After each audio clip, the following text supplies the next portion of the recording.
Dobro jutro, dobrodošli. Ura je 9 in predlagam, da počasi začnemo z našim programom. Torej, dobrodošli na virtualnem forumu o učenju in izobraževanju za vključujočo večkulturno družbo, ki ga soorganiziramo Andragoški center Slovenije, Slovenska filantropija in platforma Sloga. Zelo nas veseli, da smo se zbrali v tako velikem številu, kar zagotovo potrjuje pomen obravnavane tematike. Naj uvodoma pojasnim, da se dogodek snema in bo posnetek objavljen na spletnih kanalih organizatorjev. Migracije pomembno sooblikujejo in prispevajo k razvoju družb. Današnji forum, ki poteka pred nedeljskim mednarodnim dnem izobraževanja, je namenjen premisleku in razpravi o preseku migracij in pa tudi formalnega, neformalnega ter priložnostnega učenja in izobraževanja za krepitev vključujočih večkulturnih družb. Veseli me, da lahko med govorkami in govorci toplo pozdravim predsednico Slovenske filantropije, doktorico Anico Mikuš-Kos, ki nas bo z uvodnim nagovorom z naslovom Učenje je tudi zadeva srca in duše popeljala v teme današnjega foruma. Doktorica Mikuš-Kos, izvolite, beseda je vaša. Hvala, je v redu, se sliši? Ja. Najprej dobro jutro vsem skupaj in hvala, da nas poslušate. Zdi se mi, da sem vam dolžna opravičilo, ker uporabljam na strokovnem posvetu starinske besede, kot so srce in duša. Mogoče delno zato, ker sem sama stara in v mojih časih smo veliko govorili o srčni kulturi, o vzgoji srca in bi si človek ali pa vsaj jaz želela več teh besed in več vsebin, ki jih te besede označujejo. Drugi razlog je ta, da mislim, da v sedanjem času, v času, ki ga živimo, v tej situaciji, tako rekoč množične nesreče, povzročene z epidemijo, potrebujemo poleg znanosti še bolj prisotno razsežnost človečnosti, če želimo izboljšati dogajanja in našo usodo na tem svetu. Tretji razlog, zakaj sem se usmerila v srce in dušo, je pa ta, da se mi zdi, da dušeslovne stroke, pedagoške in druge stroke, ki se ukvarjajo z človekom, z razvojem človeka, otroka in odraslega, vse preveč zanemarjajo ali pa porivajo v ozadje čustveno in človečnostno komponento učenja, vzgoje. Ne vem, morda sem si preveč dovolila, ko sem tu vključila še pedagoške stroke, ker sama nisem iz teh strok in ne poznam tako dobro situacijo, ampak lahko za mojo stroko, to se pravi dušeslovne stroke, ki se ukvarjajo, je pogosto tako, da prevladujejo neke tehnike, strogo predpisani načini zdravljenja, medtem pa tisto, kar predstavlja odnos, kar predstavlja izmenjave naravne.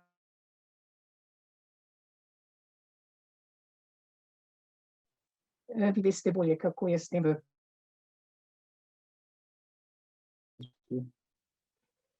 V moji stroki 50% terapevtskih učinkov pripisujemo ravno tej komponenti človečnosti, imenujejo tudi G-komponenta, generalna splošna komponenta, in s tem razlagajo, zakaj so učinki različnih terapevtskih tako zelo podobni. In komponenta vključuje odnos, zaupanje, toplino, zavest pacienta, da je terapevt, da mu iskreno želi pomagati, da vidi v njem človeka in ne le simptome. Verjetno se da za pedagogiko postaviti neka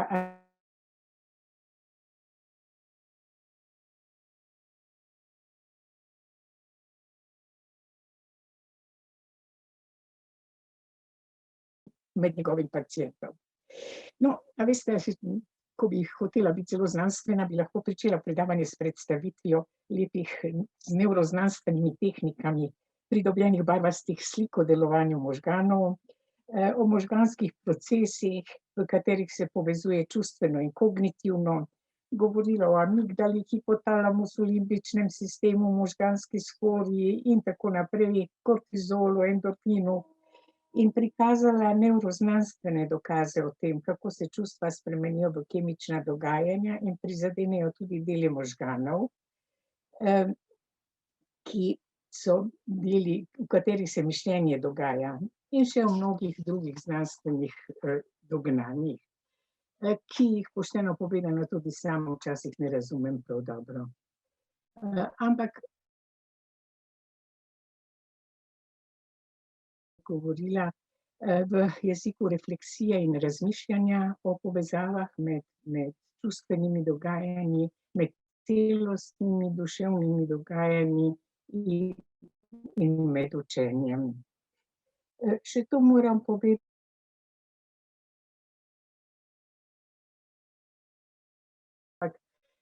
mislim, da vse ali pa večina tega, kar bom povedala, tudi na učenje odraslih in na odrasle, ki delujejo kot učitelji, bodisi formalni ali neformalni.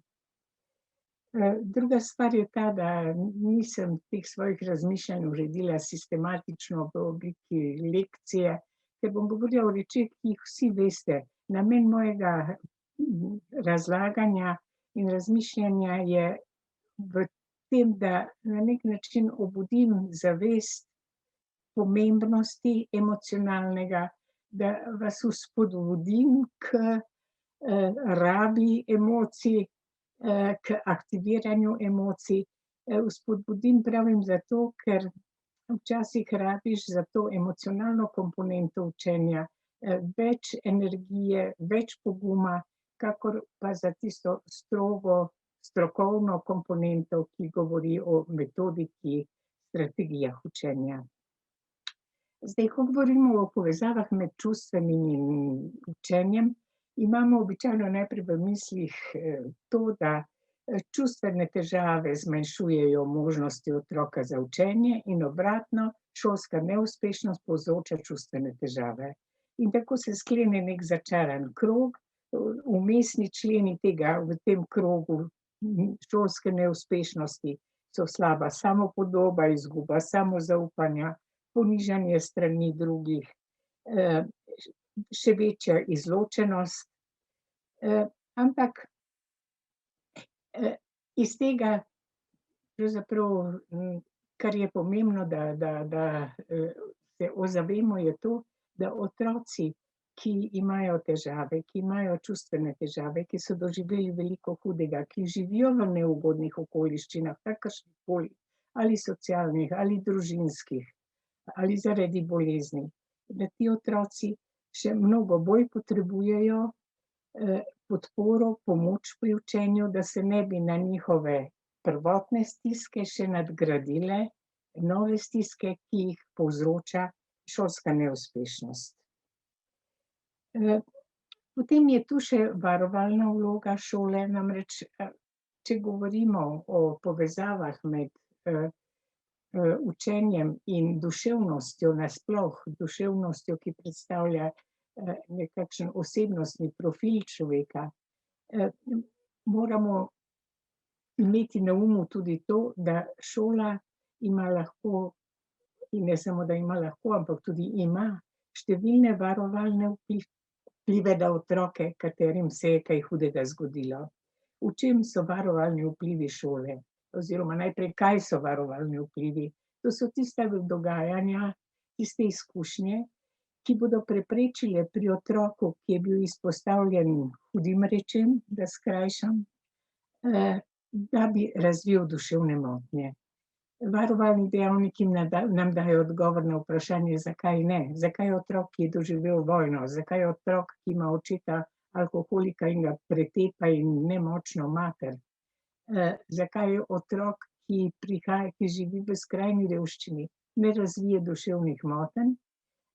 In eden od zelo pomembnih odgovorov na to vprašanje je zato, ker so v njegovem življenju, v njegovi izkušnji, v njegovem okolju neki varovalni in podporni dejavniki. In med te varovalne dejavnike sodi tudi šola. kaj je v šoli tisto, kar varuje duševno zdravje, duševni razvoj, osebnostni razvoj otroka. To je predvsem odnos, dober odnos učitelj-otrok, to je uspešnost. Zdaj ob tem lahko rečete, ne morejo vsi otroci biti uspešni v šoli, ampak če ne pri matematiki, pa vsaj na nekem področju, v nekem predmetu. To je lahko telovadba, to je lahko petje, ampak vsaj nekje, da otrok pokaže svoje darove in dosega uspešnost in priznanje. Potem seveda so to dobri odnosi z vrstniki, zato je tako pomembno za otroke migrante, za otroke iz drugih kultur, tudi za odrasle iz drugih kultur, da jim pomagajo vrstniki, da jim pomagajo tisti, ki so jim blizu. No, in seveda, če smo spet pri otrocih, je nadvse pomembna psihosocialna klima šole, v celoti oziroma psihosocialna klima razreda. Zdaj, ko govorimo o učenju in pravim, da je zadeva srca, ne mislim samo na to, o čemer sem zdaj govorila, povezovanje med šolsko uspešnostjo in med čustvenim življenjem. Mislim tudi na to, da je učenje, proces učenja, formalno izobraževanje, je del celotnega vesolja učenja in skozi to učenje nasploh mi vstopamo v svet, ga spoznavamo, se čustveno odzivamo nanj in vlagamo vanj svoje čustva in energije. Poenostavljeno rečeno, znanja o svetu, videnje sveta, to, čemur pravijo sociologi socialna konstrukcija realitete, se gradi na osnovi spoznanj, prepoznavanja in drugih procesov učenja, v katerih so kognitivni in čustveni procesi neločljivo povezani. To se pravi, od procesa učenja in tega, kar doživlja otrok v tem procesu, bodisi v okviru šole ali pa v nekih drugih kontekstih ali s pomočjo laičnega učitelja in pomočnika, vse to vpliva na to, kakšno podobo sveta bo izoblikoval in na kak način bo v tem svetu deloval ali pa ne deloval. Čim bolj so otrok, mladostnik ali odrasla oseba v stiski, čim bolj so omejene njihove možnosti za pridobivanje znanj, tem bolj pomembna je čustvena komponenta učenja. In zato je ta čustvena komponenta še tem bolj pomembna pri ljudeh iz drugih kultur, migrantov, beguncev, ki se znajdejo v novem svetu, v svetu azila, v neugodnih okoliščinah, ne le zaradi tega, kar so doživeli, ampak tudi zaradi slabih reči, ki se dogajajo v državah azila. Pri teh ljudeh, ki so doživeli in doživljajo mnogo več nelepih stvari kot mi, ki smo državljani, domačini, staroselci, kot se reče, je zelo pomembno, da jim ponudimo lekcijo dobrega, lekcijo slabega so že vzeli. Važno je, da jim skozi učenje ponudimo lekcijo dobrega, omogočimo izkustveno učenje tega, da je dobro na svetu, da so ljudje, ki želijo pomagati, podpirati, da je upanje in je vredno vložiti napore v učenje, ki izboljšuje možnosti za sožitje z novim okoljem, vključevanje v novo okolje in izboljšanje kakovosti življenja v prihodnosti. Potrebno je vzpodbujati upanje, zaupanje v dobronamernost učitelja ali drugega pomočnika, v smiselnost učenja, vzpodbujati energije, ki lajšajo prilagajanje in vključevanje. Zdaj, če gremo k otrokom in k šoli, za integracijo ali vključevanje so silno pomembni odnosi z vrstniki in zato je tako koristno vključevanje vrstnikov v pomoč otrokom s težavami. In Zdaj smo govorili o pomenu šole predvsem, ampak poleg šole seveda so tu neformalna učenja, bodisi kot učenja ali slučajnostne izkušnje, ki bodo resnično vplivale na to, kako bo se prilagodil otrok ali odrasli človek na novo okolje. Še to bi povedala, da ko govorimo o teh človeških dobrinah, ki naj bi jih ponudili učečemu se v kakršnemkoli kontekstu, ali šolskem ali neformalnem, a veste, ne gre za neke učene psihološke tehnike ali pristopi, zdravljenja duševnih motenj, ampak gre preprosto za majhne reči, ki pa zelo veliko pomagajo.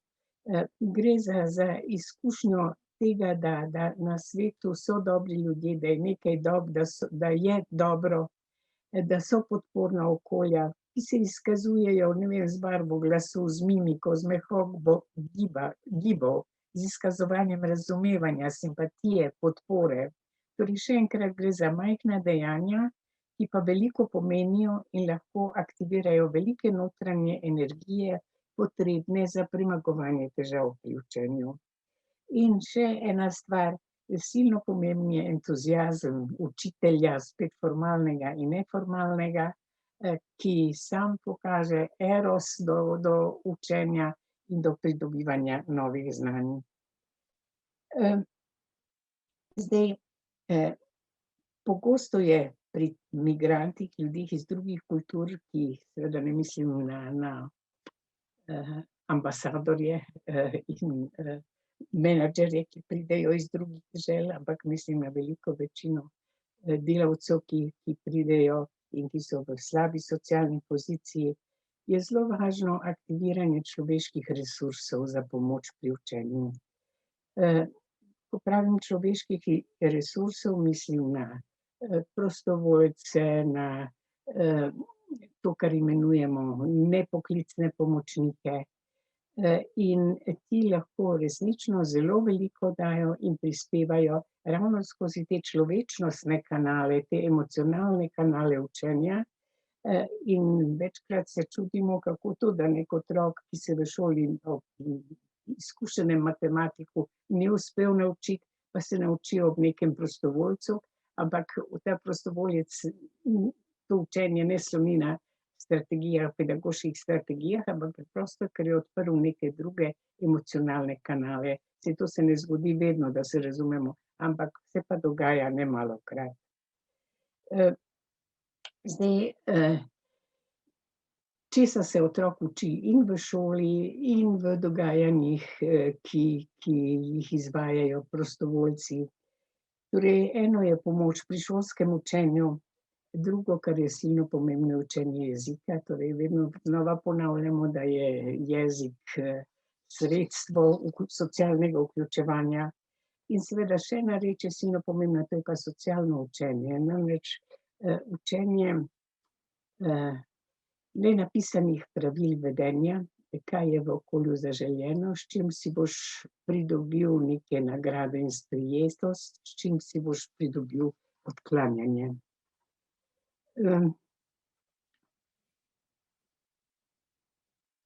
Še na to bi rada opozorila, da mi sicer zdaj govorimo predvsem o migrantih, o ljudeh iz drugih kultur, ampak veste, vse to, kar govorim o teh emocionalnih, človečnostnih komponentah učenja, vse to, kar pomaga otrokom, priseljencem in odraslim priseljencem, lahko pomaga tudi slovenskim otrokom v stiskah, zlasti še enkrat v kriznih situacijah, kakršno živimo zdaj.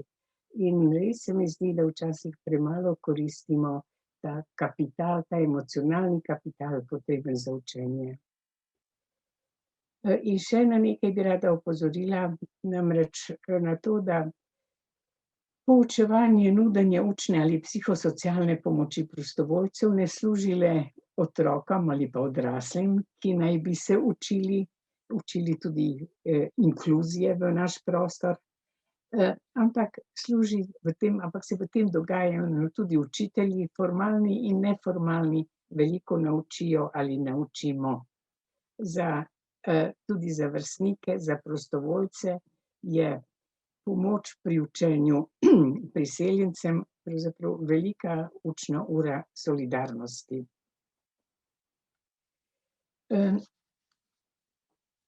Še mogoče, da grem k otrokom, ne zamerite, ampak pravim, to je moje področje.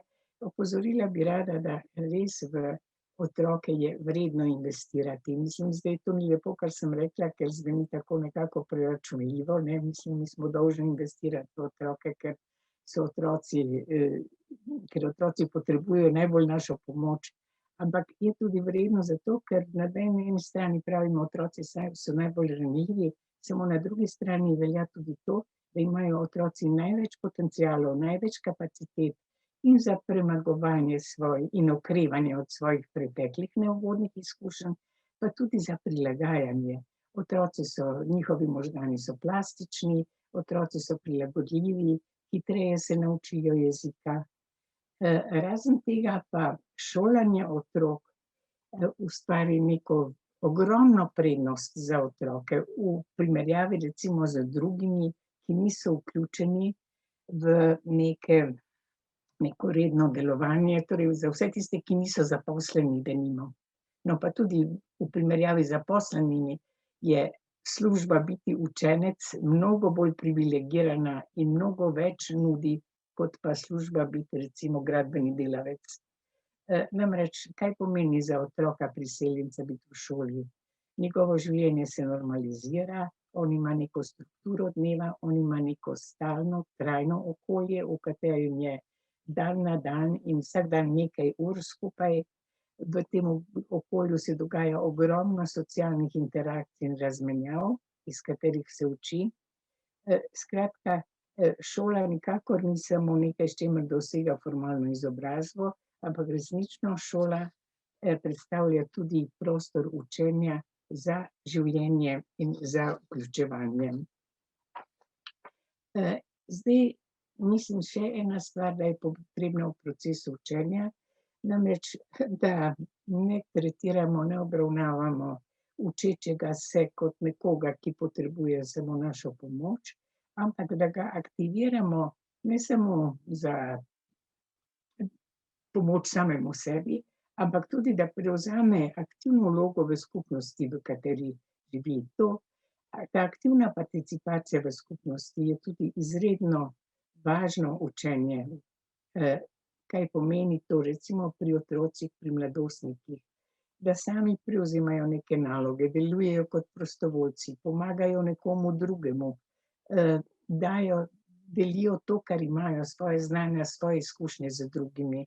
Tako tak otrok ali mladostnik, na koncu tudi odrasla oseba, prestopi iz čevljev nemočne žrtve, tistega, ki pomoč potrebuje od nove skupnosti, v vlogo nekoga, ki lahko nekaj ponudi skupnosti in soljudem, in pravzaprav ta prestop iz vloge žrtve v vlogi pomočnika aktivira zelo velike energije in da človeku izkušnjo, kako dobro je biti koristen in koliko sam dobiš od tega. Zdaj, predno zaključim, bi še to povedala, zdaj sem govorila samo o srčni dobroti, o usmerjenosti v dušo, seveda obstaja tudi biologija, jaz sem zdravnica in to še kako vem, namreč so velike in ni vse odvisno samo od okolja, so velike individualne razlike med otroci iz drugih kultur, ki pridejo k nam in odraslimi seveda. Te individualne, a veste, tako kot prihajajo, kot imamo v Sloveniji, kakih 10% otrok, ki imajo neke težave pri učenju, ne vem, zaradi specifičnih učnih težav ali kakih drugih težav ali ADHD, tako tudi med priseljenci bo vsaj 10% otrok, ki bi imeli tudi neke težave v svojih okoljih. To je eno. Drugo, tudi nadarjenosti so različne. To opozarjam zlasti za učenje jezika, mogoče to še posebej pri odraslih pomembno. Mi imamo, kako bi rekla, hitrost, s katero se človek nauči tujega jezika, tujec nauči našega jezika, je za nas indikator pripravljenosti se vključiti. Dostikrat rečemo, niti jezika se ni naučil. Jaz bi na to opozorila, da so te sposobnosti učenja tujega jezika zelo različne. A veste, nekateri ljudje, majhni in veliki, majhni bolj pogosto, se mimogrede naučijo.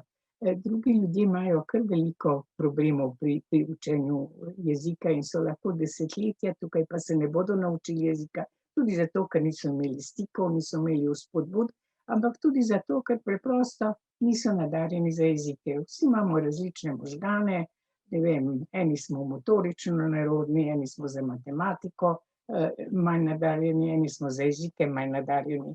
No, to hočem reči, da te individualne razlike tudi moramo upoštevati in ne smemo misliti, da je, kako bi rekla, podpora okolja, da bo vsem enako pomagala.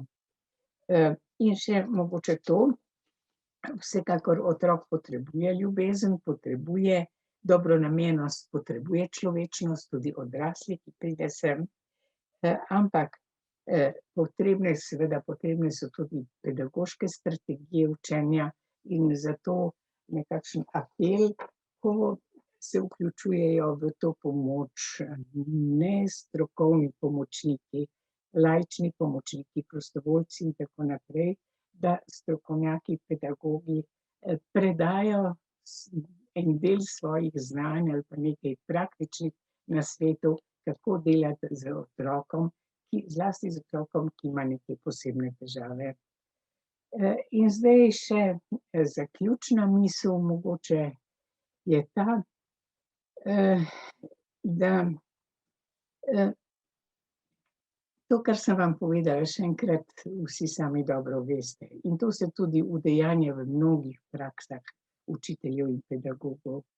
Mimogrede, naj še to povem, moja stara mama je bila elementarka in je delala v neki vasi na Štajerskem in se spomnim še pred drugo svetovno vojno, ko sem jo obiskovala, je imela en lavor v razredu in sem vprašala, zakaj je ta lavor, in je povedala, da prihajajo otroci z oddaljenih kmetij pozimi in jim noge zamrznejo, in ko pridejo v razred, jim ona v hladni vodi najprej odmrzne noge in je rekla, veš, težko se učijo, če jih prsti bolijo. No, toliko o človečnosti in o tem paketu pedagoških znanj in človečnosti in pomoči otrokom. No, to sem hotela reči, da vem, da ta paket obstaja, kot rečeno, ki vsebuje poleg strokovnih pedagoških znanj tudi srčno pomoč, tudi aktiviranje virov pomoči v šoli ali pa zunaj šole. Jaz sem želela samo ponovno vzpodbuditi in nekako postaviti v ospredje ta pristop in povedati, da je resnično, da ob vsej znanosti in znanstvenosti je to zelo pomembno in nekako se ne smemo pustiti zavesti od znanosti ali pa nekih ekonomskih strategij in ideologij in pozabiti na to, kaj pomeni srčnost in kaj pomeni duša za učenje. Hvala. Najlepša hvala, Anica Mikuš Kos, za te pomembne in tople besede, ki verjamem, da so zdaj zelo tudi odprle razmislek tudi za teme, o katerih se bomo danes pogovarjali.